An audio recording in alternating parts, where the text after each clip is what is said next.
Everyone, my name is Karina, and today my presentation will be discussing a salmonella outbreak that occurred in 2014 due to contaminated nut butter products.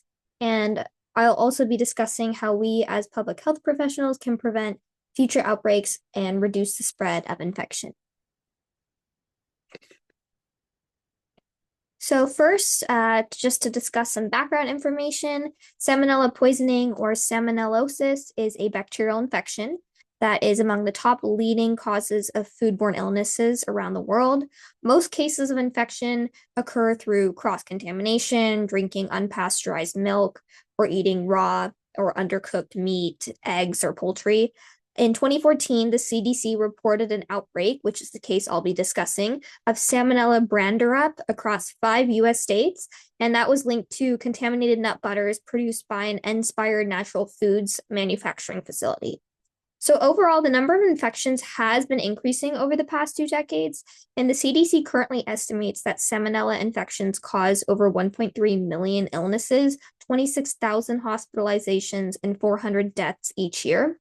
However, public health professionals actually suspect that most infections go undiagnosed since people usually are not sick enough to visit their doctor and get testing done.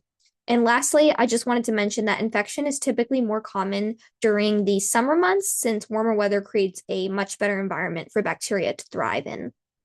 And salmonella bacteria can really infect anyone, but of course, certain people are more susceptible to infection than others, such as people who are really old or young, adults with underlying health issues, or immune compromised people. And antibiotics are usually recommended for these groups to prevent severe infection or long-term issues. But regardless, certain risk factors, such as traveling to developing international countries who might have less strict food and water regulations or handling animals, especially reptiles like lizards and turtles, can increase anyone's chance of getting infected with salmonella. And then step 2, analyzing the current situation. So when deciding how to respond to the outbreak, the CDC utilized the PulseNet surveillance system to identify individuals who were infected with the outbreak strain. And they did this by matching the DNA fingerprints of bacteria in the clinical samples from the infected individuals to bacteria in the environmental samples obtained from the nut butters. And this technology helped the CDC and the FDA detect the outbreak in its early stages, which basically helped them prevent more individuals from becoming ill. And then they also utilized an antimicrobial resistance program within the CDC to test each clinical sample to make sure that the bacteria were antibiotic resistant, since this would definitely be a problem for infected vulnerable individuals, especially who could not recover without antibiotics if the bacteria they were infected with were resistant to antibiotics. And then the CDC served as the main organization responding to the outbreak in 2014. One of their strengths is definitely their credibility as a trusted source of health and disease information, and also the variety of resources that they provide to the public about salmonella on their website. A weakness is that their website does not actually offer an interactive tool that allows the public to track infections or outbreaks within their own city or county.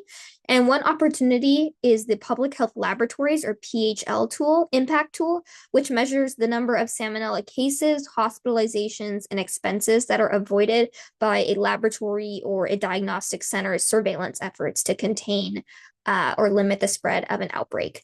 And one threat to the CDC, especially in recent years, is the rise in political polarization and misinformation, often perpetuated by mass media, which can influence the public to distrust federal authority, as we have seen in the recent years.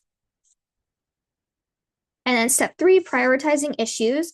So I think I touched a little bit about this before, but it's most commonly, salmonella poisoning is most commonly caused by consuming contaminated food or water or having direct contact with infected animals or their feces. But within households, individual cases of infection are usually caused when people don't wash their hands properly, when they're handling raw meat and other fresh ingredients, or if they do not properly clean kitchen utensils, cutting boards, or countertops that might have bacterial residues on them. But in commercially made food products, salmonella outbreaks typically occur when ingredients, like for this case, it would be peanuts or almonds in the nut butters, that are exposed to animal feces or contaminated water during the manufacturing process. And of course, contamination can also occur in manufacturing facilities if employees are not following hygiene protocols or sanitizing equipment properly. Step 4, analyzing alternatives. So as mentioned previously, the outbreak in 2014 originated from contaminated nut butter products. And in one study, researchers actually found that a two-step sanitation process using hot oil and an isopropanol solution to clean the manufacturing equipment killed all the bacteria on the machines. And then another study, researchers found that manufacturing facilities who oil roast and store their nuts, in this case it was peanuts, at higher temperatures reduced the concentration of salmonella bacteria on the contaminated peanuts compared to at lower temperatures. So basically, these studies suggest two alternatives for nut butter manufacturing companies to reduce salmonella contamination and ultimately prevent more infections and outbreaks. And I just also wanted to mention that on the bottom left, the image shows an alternative solution that I came up with, where manufacturers can store large piles of roasted nuts in enclosed or sheltered areas instead of in open areas to reduce exposure to contaminated bird droppings or runoff water. And then step 5, providing recommendations. So based off the previous slide, recommendations to prevent salmonella outbreaks from nut butters is requiring all manufacturers who make nut products, such as nut butters, to oil roast and store their nuts at a standardized temperature, as well as sanitize all equipment with a two-step chemical treatment instead of the traditional dry cleaning or water-based methods, which are typically not as effective. And then to make sure that these recommendations are effective, I also propose that manufacturers who make nut butters should conduct salmonella detection studies or tests to confirm that the bacteria are actually being killed off. Step 6, establishing an action plan. So for an action plan, the FDA should create a shared online database where manufacturers are required to upload the results from their bacteria tests every month as proof and for accountability purposes. And the FDA should also conduct randomized inspections on different manufacturing facilities every month to confirm that the facilities are in fact following the proposed protocols.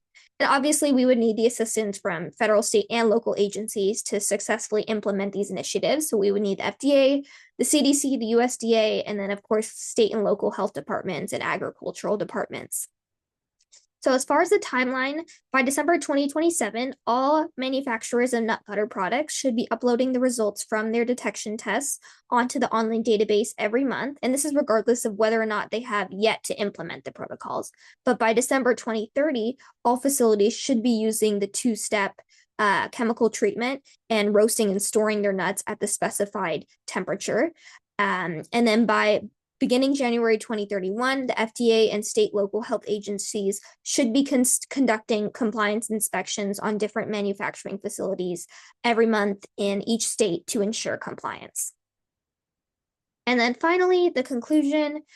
So comparison to a solution in another country. So in 2022, the UK actually had a much larger salmonella outbreak, mainly amongst younger children, and that was connected to Kinder products produced in a facility in Belgium. Similar to the US outbreak, Belgium recalled all their products and advised the public to not consume any of the Kinder items. But unlike the US outbreak in 2014, Belgium labeled its recall only as a precautionary measure, and they did not use diagnostic testing or genomic sequencing to identify the origin of the outbreak, which in my opinion is probably a reason why their outbreak was much more severe and less contained than the US outbreak in 2014. And in my opinion, I ultimately believe that the CDC and the FDA, of course, alongside the state health departments, responded pretty efficiently to the 2014 salmonella outbreak. I definitely think that their use of modern technologies, such as genomic sequencing and diagnostic testing, was necessary and critical to identify the source quickly, which ultimately prevented more people from becoming infected. And even though they successfully addressed an existing issue, I do believe that federal and state and local initiatives are needed to further improve food safety and prevent future outbreaks from occurring in the first place, especially considering how common salmonella outbreaks are in commercially made food products and companies. And then lastly, here are my sources. Thank you so much for listening to my presentation.